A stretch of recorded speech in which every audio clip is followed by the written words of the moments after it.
Hello! So, in this video, I want to talk about this idea of a Lyapunov function. Now, if you remember, we've met Lyapunov before when we were talking about the stability of equilibrium points. So, we can have an equilibrium point as either being unstable or stable, and then we can kind of subdivide stable into two categories. It can either be asymptotically stable, which is where all the trajectories come in the same direction and all end up at the equilibrium point. We call that asymptotically stable. Or we can have this thing called Lyapunov stable, which is basically where you come into the equilibrium point, but if you like, you overshoot and you end up going a little bit past it, so then you have to turn around and come back again, and then you end up going a little bit too far, and then you end up turning around, going back again, going too far. So you end up basically this bouncing around the equilibrium point. But you end up bouncing so close to the equilibrium point that it would kind of be really finicky to turn around and say, well, you're not really at the equilibrium point, are you? Because you're so close. All right, but technically you are bouncing, but you're just bouncing really, really close to the equilibrium point. So we call that Lyapunov stable. Well, Lyapunov functions are similar in the sense that it's another way of defining stability of a function, but instead it's thinking about energy of trajectories and looking at what's happening with that energy and defining stability in that way. So let me kind of introduce the basic ideas again. So we've got remember this system of ODEs. So we've got dx by dt, and we're going to call that f, so that's our first ODE, and we've got dy by dt, and we're going to call that g, a function g. So whatever these functions, there's going to be functions on the right hand side, but whatever they are, the one associated with dx by dt is going to be f, and the one associated with dy by dt is going to be called g. Okay, you've met that before when I was introducing nonlinear case. And in general, by the way, yeah, just to say again, you can have n different ODEs, n different variables, but it's kind of, once you've got the two-dimensional case, the two-variable case in your head, which is the simplest case, the same logic follows for the n dimensions. So it makes sense when you're introducing these ideas just to deal with the two-dimensional case, because the n-dimensional case will then follow on from that. Okay, and what I'm going to assume is that my equilibrium point of these two functions, of these two ODEs, is going to be at 0, 0. Because remember, we can transform wherever our equilibrium point is. We can transform it. We can move it to be at 0, 0 by a transformation x tilde. Yeah. But just for convenience, then I'm just going to assume that my equilibrium point is at the origin, 0, 0. So I've got my graph here. So I'm going to assume that my equilibrium point is at 0, 0. So this is xe. All right. And then basically the trajectories, I'm going to assume it's a stable, asymptotically stable equilibrium point. So in other words, all the trajectories which are associated with this equilibrium point are going to head in towards my origin, my equilibrium point, okay? And all of those trajectories I'm going to bound, I'm going to fence off, if you like, and I'm going to call that fence, that region which I've just fenced off, I'm going to call that a D, which stands for a domain, okay? That's a really good way of visualizing the domain. It's basically just a set of points that you just want to consider of your function. You may not necessarily want to consider the whole function, so you just consider a set of points of your function which gives you what you want from it, your characteristic which you want from it, and we call that a domain. Okay, so basically all the trajectories that are associated with the equilibrium point I'm going to fence off, and I'm going to call that region which I fenced off domain D. The reason why I do that is because there may be other equilibrium points that lie elsewhere, okay, and that will have other trajectories that are associated with those equilibrium points, and I don't want to confuse them. I don't want to confuse the trajectories associated with this equilibrium point at 0, 0 with other trajectories. So I'm just fencing these trajectories off, so I'm just considering this little section. Okay, I think I made that clear. And then the idea is, with the Lyapunov function, is I'm considering the energy of these trajectories. Okay, because if you imagine, these trajectories will have an energy associated with them. And the idea is that as we approach the equilibrium point, these trajectories are getting weaker. So in other words, they're getting less and less energy. All right, so the idea is that all the trajectories that are associated with this equilibrium point, if they all go to 0, then that must mean they're all heading towards that equilibrium point. Yeah? The way to kind of visualize it is like this. Okay, so imagine you're driving a car. At the start of your journey, you've got a full tank of petrol. Then as you travel along your journey, as you get closer and closer to your destination, you're getting less and less petrol until you end up at your equilibrium point, your end of your journey, you've got no petrol left. And the analogy being that petrol is just energy. Okay, so as you approach the equilibrium point along the trajectory, you're getting less and less energy until you end up at the equilibrium point where you've got no energy left. Okay, and what we're going to do is we're going to actually define this thing called an energy function. We're going to call it v of xy, and that's just basically going to be an energy function. Okay, so in other words, it's just a function which shows how the energy changes as we travel along trajectories. Okay, okay, so now I want to introduce this idea of definiteness. So I've got my function, and I've just said that, you know, at the equilibrium point we've got 0 energy. So my function, which defines my energy, is going to be 0 at the equilibrium point. But at all other points within my domain, within my little region, at all other points, I can define this thing called definiteness. So if my function is strictly greater than 0, so strictly positive, that means that I'm definitely positive, and we call that positive definite. Okay, hopefully you can see that where that makes sense. That makes sense. Okay, we're strictly positive. We're definitely positive. Okay, so therefore we're positive definitely definite. Okay, then the similar kind of thing for strictly less than 0. It's negative definite, because we're definitely negative. Okay, but then if you look, if we're greater than or equal to 0, we are positive, but it's also equal to 0. So we're positive definite, but we're also including the case when it's equal to 0 as well. So we're kind of semi-definite, because it's not strictly positive. So this is the case when it's positive, positive semi-definite. Okay. And then we've got this case, similar kind of thing, it's just going to be negative. Negative semi-definite. Semi-definite. Okay? So we've got, when it's greater than 0, it's positive definite, because we're definitely positive. When it's less than 0, we're negative definite. Greater than or equal to 0, we're positive semi-definite. And then when we're less than or equal to 0, we're negative semi-definite. Okay? And remember that at the origin, we're always going to be equal to 0. Alright, so now we've got this in our head. Let's just give an example of a function which is, let's just consider v8 of xy equals sine of x squared plus y squared. Alright, so this is my example, just to kind of see positive or definite. So let's have a look. Let's draw our sine graph out. I'm just going to draw it within that domain. So 0, pi, and this is 2 pi over here. Well, where is it positive definite? So where is it definitely positive? Well, are you happy that it's in this region over here? Yeah? Because that's where the function is positive. Yeah, so this is v. And this is x squared plus y squared on this axis here. So this is where our function is positive. So for 0 and, so this is x squared plus y squared, this is my angle inside my sine, less than pi, that's positive definite. Okay, because I'm definitely positive in that case. Okay, notice that I'm not including these points, because at these points I'm equal to 0. Okay, so then it makes sense that 0 less than or equal to x squared plus y squared and less than pi is positive semi-definite. Yeah? Why haven't I also included this one? Well, if you remember the definition of our function, my function can only be 0, my energy function can only be 0 at the origin, nowhere else. So therefore I can't include pi in that, because although it's equal to 0 at pi, okay, I've only said that my function can only be 0 at the origin. Alright, so I can only include this point here. Let's do the same for negative definite. So are you happy that this is where my function is negative? Okay, so between pi and 2 pi, I'm negative definite. Okay, so this is where my function is less than 0. Where am I negative semi-definite? Well, I'm not. Okay, or am I? No, I am. Actually, if I consider this case over here, okay, if I consider this case over here, I can't consider this case over here because I can't be 0 at any of these 2 points because I'm not at the origin. But then if I consider that the sine graph just carries on like this, no, I can't consider that. Sorry, confused myself then. I can't consider this because if you look at this argument, x squared, whenever you square a number, it's always going to be positive.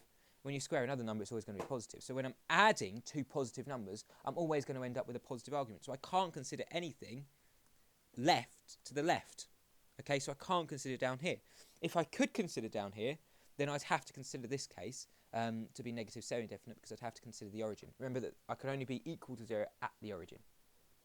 Alright, so in this case, actually, I can't be negative semi-definite with this function. Alright, hopefully that makes a bit of sense. So now I want to come back to the idea of trajectories, okay, my trajectories. And now I want to look at, so I've got my function v of xy, and that could be defined as anything, okay, it's just simply how my energy changes over time. How my energy changes, it's just my energy function. Well, now I want to consider how my energy function changes as I travel forward through time, okay. So in other words, as I travel forward through time, I want my energy to become less. So in other words, I want to try and define the rate of change of time. So how my energy changes over time. This is all this is saying. How my energy function changes over time. So I'm taking the derivative of it. And I want it to become less. But we'll come on to that in a minute. Okay, well, I'm going to have to use the chain rule, aren't I?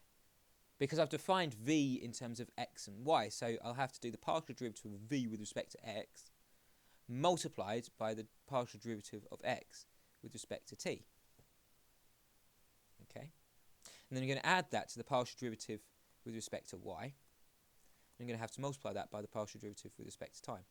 Okay, if you like, it's the chain rule. And I always think of derivatives as just fractions, because then effectively these two things cancel off and I'm left with dv with dt as I want.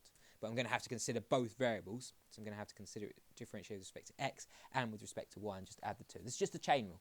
Okay, this should be just a reminder of first year calculus. All right. Well, I've got an expression for dx by dt, haven't I? So I've got dv by dx. Okay, I've got an expression of dx by dt. If you look back at the beginning, dx by dt is just f. And likewise, I'm going to use dy by dt as just g. So if I just replace dx by dt with f, so multiply by f of xy, then I'm going to add that to dv by dy, and I'm going to multiply this by g of xy. So I'm just replacing it with my original functions. So now what I've got, if I just write this a little bit more neatly, remember we just write partial derivatives usually, so I've got v, and partial derivative, I just write it with a little subscript of an x. Okay, that just means the partial derivative of v with respect to x times f, okay, plus the partial derivative of v with respect to y, same notation, multiplied by my function g. Okay, so now I've got an expression for dv by dt. Okay, so how my function changes over time, it's just the partial derivative with respect to x multiplied by my function f, plus my partial derivative of my function with respect to y times my function g. All right. So now I've got an expression of how my function changes over time. And the idea is that I want it, as I approach to 0, I want my function, my v, my energy, to get less. So in other words, I want my function, dv by dt, to be getting less. Okay, so I want it to be negative. I want this kind of thing going on. Okay, I want it getting less. So this is dv by dt. Okay, and then over time, I just want it getting less. All right, well, actually, this is v, this is t. Yeah, just a small note about the notation. So my v is getting less and less and less. If it's getting less, then I'm having a negative gradient, and this is what dv by dt is saying. My function over time is getting less and less and less. All right, so now I've got enough information to formally define what's known as my Lyapunov function. So I'm going to call my Lyapunov function, I'm going to call my Lyapunov function v, yeah. So this is my energy function. Let's just call it Lyapunov function now. Okay, and I want basically, like I say again, I'm just going to say my same thing again. I want my function over time, I want the value of my function, I want my energy, which is v, I want my energy to be getting less. Okay, because that means that then I'm approaching the origin. So in other words, I need to define v, I want it to be positive definite. Yeah? So in other words, I want it to be greater than 0. I want my energy to be positive. I always want it to be positive, because if we go into negative, it gets a little bit tricky. But I always want my energy to be positive. Okay, that kind of makes sense with my analogy of my car. Yeah? I always want my fuel tank to be a positive number. And then I just want that positive number to be getting less and less and less. So I want it to be approaching 0. Yeah? So I always want it to be positive definite. I want it to be greater than 0. And then the idea is that I want my derivative of my function, to be negative definite. Okay? So I want my rate of my change of my function to be getting less. I want my energy to be getting less. Okay? Because then that means that I'm approaching my equilibrium point, which I've defined to be at 0, 0. Okay? So let me just say that again. I want my function to be positive, my energy to always be positive, but I want my energy over time to be getting less. because that means then that I'm approaching my equilibrium point. Okay, and if it's approaching my equilibrium point, if these two conditions are met, I say that my equilibrium point is asymptotically stable. Asymptotically stable. Yeah? And hopefully you can see why, because that means this is just my energy function of all my trajectories. Okay? If this is true for all of my trajectories, then all of my trajectories are approaching the equilibrium point. So I've got this thing going on. All my trajectories approaching the equilibrium point. So therefore, I'm asymptotically stable. All right. Now, a small little note: if my function v is positive semi-definite, so if my function v is greater than or equal to 0, so positive semi-definite, then I can just say I can't say what type of stability it is. So I just say it's just stable, because these conditions are still true. Okay, I'm still approaching the equilibrium point. But because my function can also be 0 at, say, another point, it could be, say, like Lyapunov stable. So it could be, for example, at a point which is very, very close to my equilibrium point. That it's also equal to 0. So my trajectory is coming in, so it could also be equal to 0. This line marks 0. It could also be 0 at a point coming in close to it. Okay. And so if that's the case, then it's positive semi-definite. That's just a small little thing. But if that's the case, then I just say it's stable. I can't determine the type of stability. All right.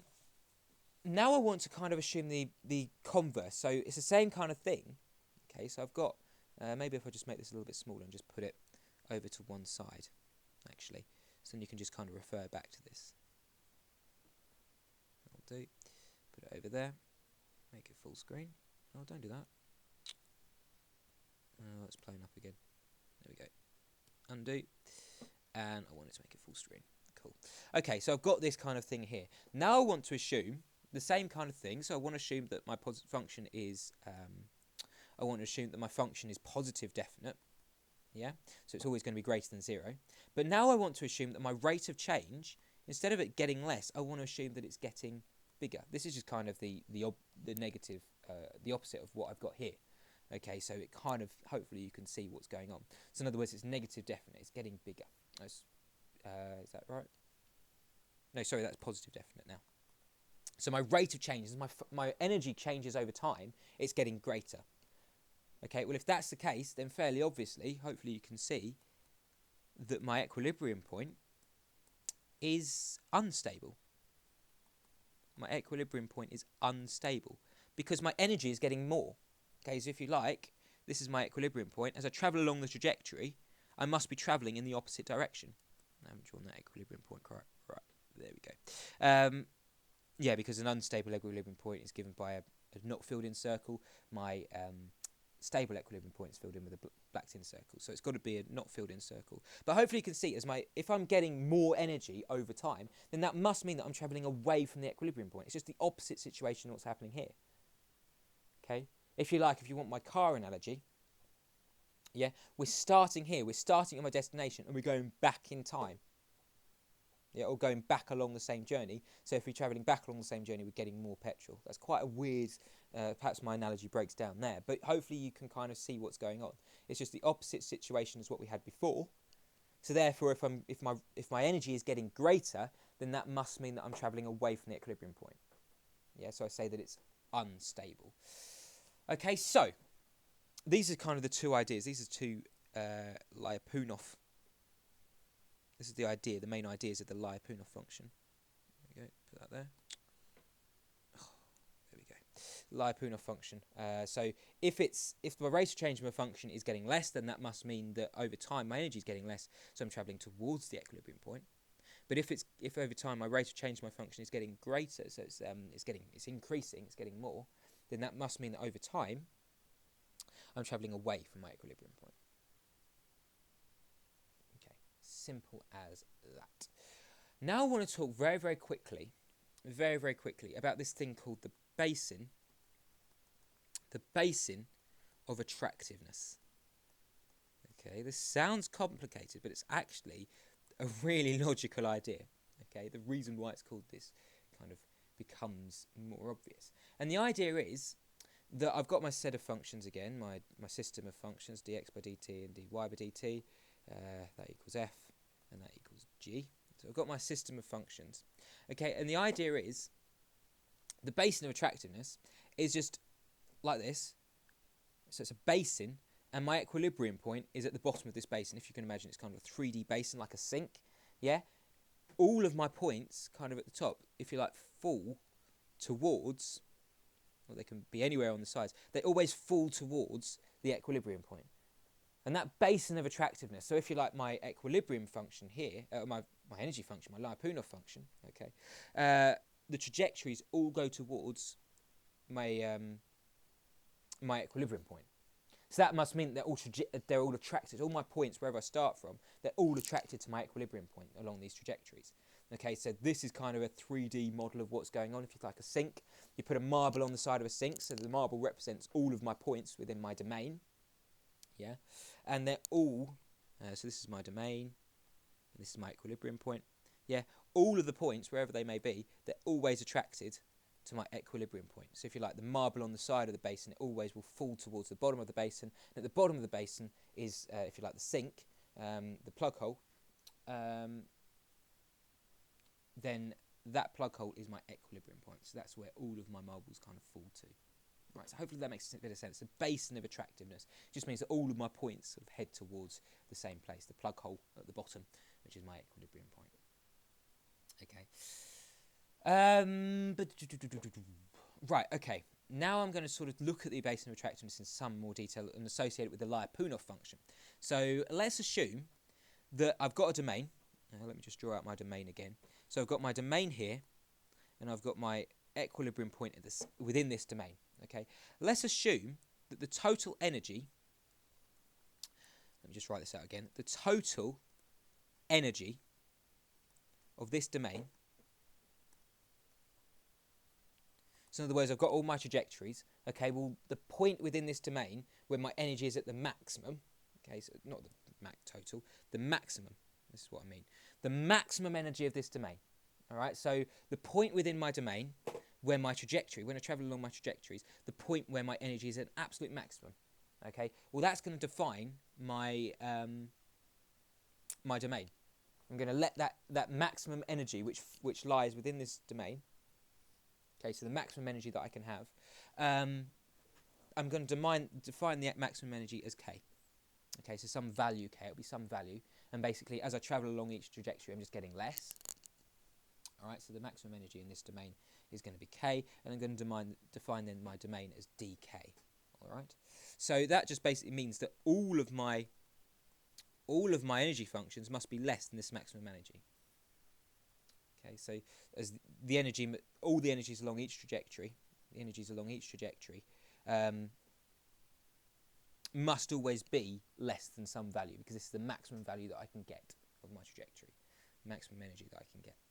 Okay, so now let's assume that my energy function is positive definite, so greater than 0, and my rate of change in my energy over time is less than 0, so it's negative definite, it's decreasing. Then that must mean, just another way of defining what I had before, that must mean that every solution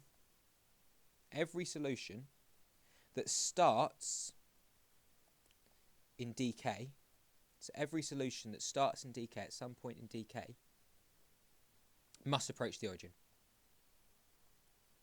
That's just another way of visualizing what we had before. All right, and therefore we say that now dk, so our domain, is our region of asymptotic stability.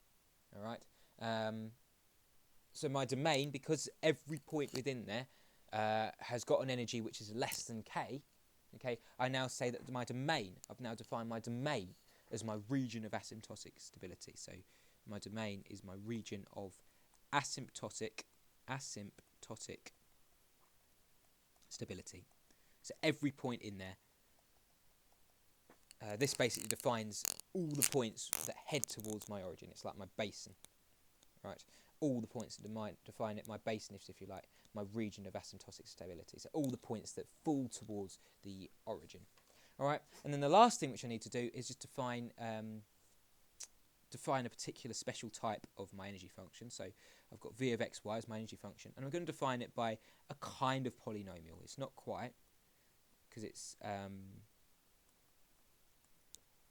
it's this thing. It's, if you like, yeah, it's going to be, what is it, x plus y squared, isn't it? Yeah. Except there's going to be coefficients a, b, and c. I realise that. So maybe if I just put in an extra coefficient, so yeah, let's call this dx plus ey, and square that, and that's basically what's going on here. Okay, so this is a particular type of energy function, all right, and you need to kind of know about this particular type of energy function. You can have any type of energy function you like, but this is a particular type of energy function, so it's how my energy changes over time. It's defining how my energy changes over time, and its particular type, it looks like this, and it's so v has got to be positive definite. So my function basically is always going to be positive if and only if my coefficient a is greater than 0, and I've got to also have that my discriminant, minus b squared, that's always got to be greater than 0.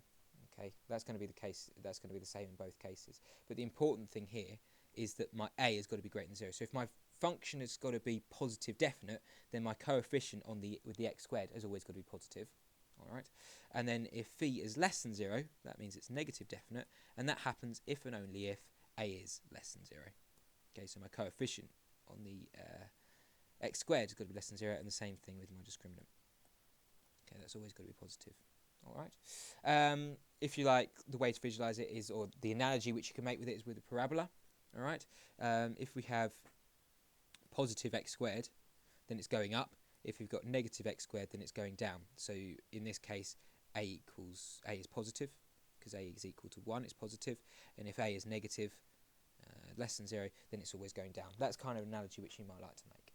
Okay, so that's pretty much where I want to leave it. This whole idea of a Lyapunov function is really useful because it's just another way of defining stability.